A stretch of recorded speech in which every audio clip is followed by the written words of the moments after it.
ಅನೇಕ ವೀರರು ನಿರ್ಧಾರವಾಗಬೇಕಾದ್ದು ಇಲ್ಲಿ. ಬಾ, ಬಾ, ಈ ಅಬ್ದುಲ್ ಬಲಿಲ್ಲದ ಸಮರದಿ.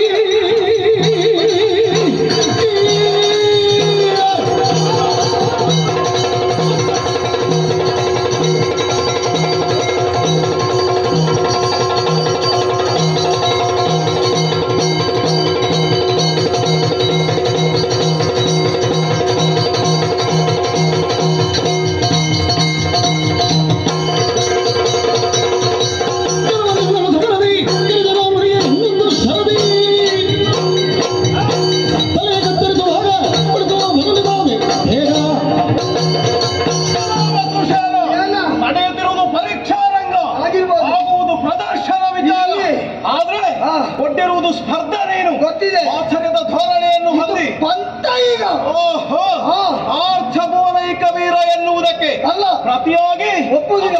ಅಸ್ತ್ರ ಪ್ರಯೋಗದಿಂದ ಉತ್ತರ ಕೊಡ್ತಾರೆ ಅಂತ ಹೇಳ್ತೀಯ. ಖಂಡಿತ. ಕುಂಭ ಸಂಭವರಾದ ಕದರ ಕುಶಲಿಗಳು ನಿರ್ಭೀತನ ಶಾರ್ದೂಲರಾದ ದ್ರೋಣ ಶಿಷ್ಯ ಪಾರ್ಥನಿಗೆ 3 ಮೂರ್ತಿಗಳಿಂದ ಮೇಲಲ್ಲ ಅವನು. ಹೌದು. ಮತ್ತೆ ಹೇಗೆ ನಿರ್ಧರಿಸಿದ್ರು? ಅದಲ್ಲ, ಆ ಗುರುಗಳ ಒಪ್ಪಿ ಆಡಿದ ವಚನವನ್ನು ಸತ್ಯಗೊಳಿಸುವಲ್ಲಿ ಅರ್ಜುನ ಎಂದೂ ತಪ್ಪುವುದಿಲ್ಲ.